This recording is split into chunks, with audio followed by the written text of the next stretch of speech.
Movie के start में हम देखते हैं कि एक आदमी गैरी लुइस किसी चीज़ से बच के भाग रहा था। वो भागते भागते एक लॉकर रूम में पहुंच जाता है। सारे लॉकर्स के दरवाजे खुल जाते हैं और उन सब लॉकर्स में मिरर्स लगे हुए थे। वहां लगे एक मिरर में क्रैक आना स्टार्ट हो जाता है। गैरी मिरर्स के सामने जाके बहुत माफ़ी मांगता है।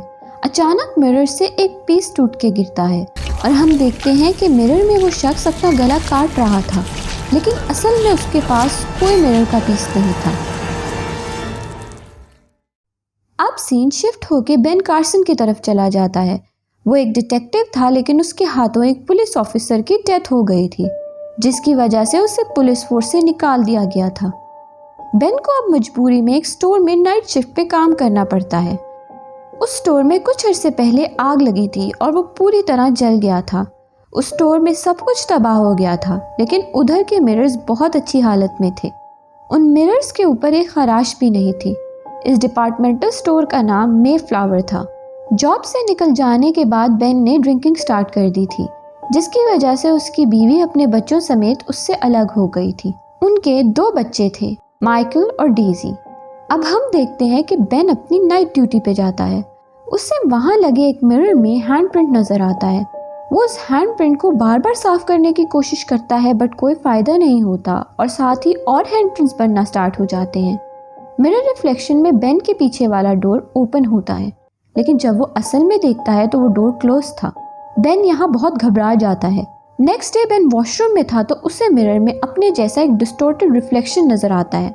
बेन को लगता है ये उसकी मेड्स की वजह से हो रहा है। नेक्स्ट नाइट उसे स्टोर में कुछ आवाज़ें आती हैं। एक मिरर पे फिर से हैंडप्रिंट बना हुआ था। जब वो उसे टच करता है तो मिरर क्रैक कर जाता है और बेन का हाथ जख्मी हो जाता है। बेन को मिरर्स में जलते हुए लोग नज़र आते हैं और फिर उसे अपनी पूरी बॉडी जलती हुई महसूस होती है। उसकी बॉडी पे आग लगी हुई थी, बट ऐसा सिर्फ मिरर में था, रियल में ऐसा कुछ नहीं था। थोड़ी देर में बेन ठीक हो जाता है। वो घबरा के उधर से लॉकर रूम में आता है। वहाँ उसे गैरी की कुछ चीज़ें मिलती हैं। उसके पास एक पेपर था जिस पे एसकर लिखा हुआ था। बेन बाहर आता है तो उसे किसी औरत के चीखने की आवाज़ें आती हैं। वो उसको ढूंढते ढूंढते एक रूम में पहुंच जाता है। वहाँ वो एक मिरर में देखता है कि एक औरत तकलीफ में चिल्ला रही थी। उस औरत की बहुत ही बुरी हालत थी। वो बहुत बुरी तरीके से जल चुकी थी। ये सब उसे मिरर रिफ्लेक्शन में नज़र आ रहा था। दूसरी साइड पे हम देखते हैं कि बेन के बेटे माइकल को अपने घर के मिरर में वही औरत चिल्लाते हुए नजर आती है। एमी आके उसको कहती है कि ये सिर्फ एक बुरा ख्वाब था। बेन नेक्स्ट डे अपनी बहन को सब बताता है, लेकिन वो उसका यकीन नहीं करती। उस दिन बेन को अपने घर एक पार्सल भी आता है जो कि गैरी लुइस की तरफ से था। उसमें कुछ न्यूज़पेपर थे मे फ्लावर एक्सीडेंट के बारे में। एक आदमी टेरी ने एडमिट किया था कि स्टोर में आग उसने लगाई थी। बेन एमी को बताता है कि इन मिरर्स में कुछ मसला है, लेकिन एमी को लगता है कि ये सब बेन की मेड्स की वजह से हो रहा है, क्योंकि उसकी मेड्स बहुत हाई डोज थी। अब हम देखते हैं कि बेन की सिस्टर एंजेला बात लेने जाती है, लेकिन मिरर में उसी की तरह एक ईवल रिफ्लेक्शन खड़ी होती है।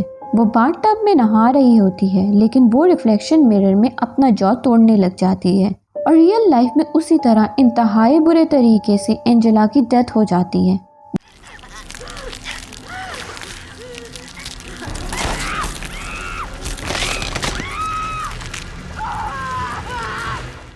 बेन अपनी बहन की ये हालत देख के इंतहाई गुस्से में स्टोर में आता है और वहाँ के मिरर्स पे गन शॉट मारने लग जाता है, लेकिन मिरर्स खुद ब खुद ठीक होने लगते हैं। बेन मिरर से पूछता है कि आखिर उन्हें क्या चाहिए, और फिर मिरर्स पे लिखा आता है एसकर।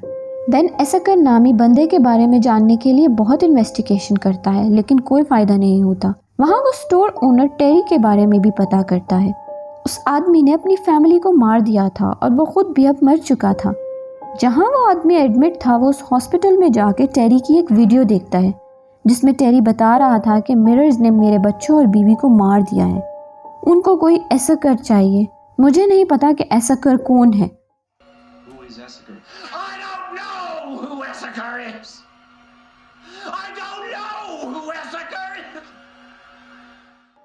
बेन ये देखकर अपने घर आता है और वहाँ कुछ मिरर्स उतारना शुरू कर देता है। कुछ पे पेंट भी करता है ताकि सारे मिरर्स कवर हो जाएं। वो एमी को दिखाने के लिए कि ये सब कुछ सच है, मिरर्स को शूट करता है, लेकिन इस बार मिरर्स ठीक नहीं होते और एमी बेन पे भरोसा नहीं कर पाती। बेन अब जब दोबारा स्टोर में आके देखता है तो नीचे बेसमेंट में सेंट मैथ्यू हॉस्पिटल लिखा नजर आता है। वो वहाँ एक वॉल तोड़ के देखता है तो अंदर एक क्लास रूम था जिसके चारों तरफ मिरर्स थे और बीच में एक चेयर पड़ी थी। उस चेयर के इर्द गिर्द बेल्ट्स और हैंड कव्स भी पड़े थे, जैसे किसी को वहाँ बांधा गया हो। उसका दोस्त उसे बताता है कि एना एसकर हॉस्पिटल की पेशेंट थी। जब वो मरी थी तो उस वक्त उसकी उम्र 12 साल थी। जिस रात एना की डेथ हुई थी उस रात उस हॉस्पिटल के सारे पेशेंट्स एक हॉल में जमा हुए थे और उन सब ने एक दूसरे को मार दिया था।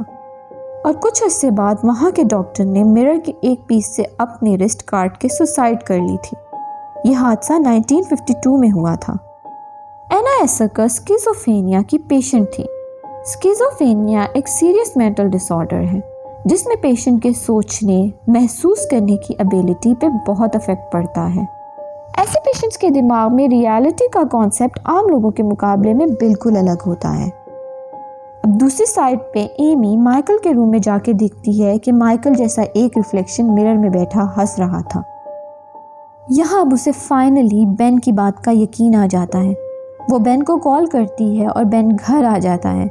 बेन घर आके एमी के साथ मिलकर घर के सारे मिरर्स कवर कर देता है।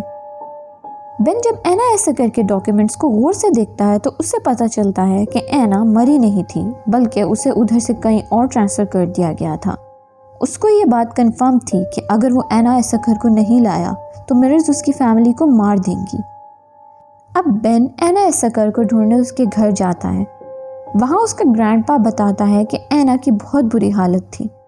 हमने डॉक्टर्स, प्रीस्ट सब ट्राई करके देख लिया था, बट कोई फ़ायदा नहीं होता था। फिर एक डॉक्टर ने एना की हेल्प करनी चाहिए और उन्होंने एना को एक मिरर्स वाले रूम में लॉक कर दिया, जिसकी वजह से एना के अंदर का ईवल उन मिरर्स में चला गया था और एना बिल्कुल क्योर हो गई थी। इस वजह से हमने एना को एक मॉनेस्ट्री में भेज दिया था जहाँ पे कोई मिरर्स नहीं थे। बेन अब मॉनेस्ट्री जाता है और एना को अपने साथ आने का कहता है, लेकिन एना नहीं मानती। आखिर बेन मजबूर होकर उसे गोली की नोक पे अपने साथ मेफ्लावर स्टोर ले आता है। दूसरी साइड पे हम देखते हैं कि बेन के पूरे घर में पानी जमा हो गया था। बेन एमी को पानी से दूर रहने का कहता है क्योंकि पानी में भी रिफ्लेक्शन क्रिएट होता है। माइकल पूरे घर के मिरर साफ करना स्टार्ट कर देता है क्योंकि उसे ऐसे लगता था कि मिरर वाला रिफ्लेक्शन उसका फ्रेंड है।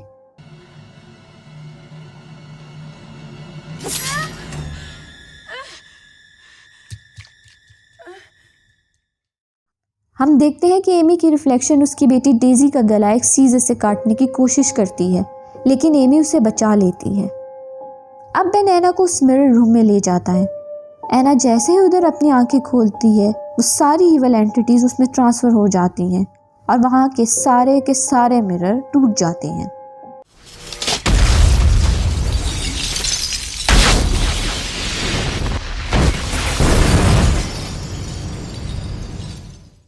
अब वो डीमन एना के अंदर आ चुका था और वो बेन पे हमला करती है।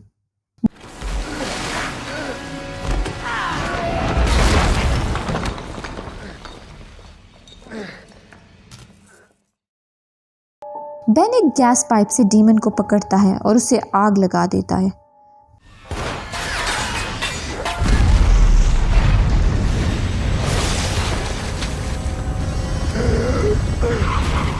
पूरे स्टोर में आग लग जाती है। हमें यह दिखाया जाता है कि बेन किसी तरह जख्मी हालत में उधर से निकल आता है, लेकिन जैसे ही वो बाहर आता है कोई भी उसे नोट नहीं करता और वहाँ सब लिखी हुई चीज़ें उल्टी थी, जिससे मिरर में रिफ्लेक्शन होता है। यहाँ बेन को एहसास होता है कि वो मर चुका है और अब वो मिरर वर्ल्ड में ट्रैप हो गया है। बेन उधर एक मिरर पे हाथ लगाता है और हम देखते हैं कि रियल वर्ल्ड में एक हैंड प्रिंट मिरर पे छप जाता है और यहाँ मूवी ख़त्म हो जाती है। यहाँ हमें पता चल जाता है कि अभी तक मिरर्स का ईवल ख़त्म नहीं हुआ था।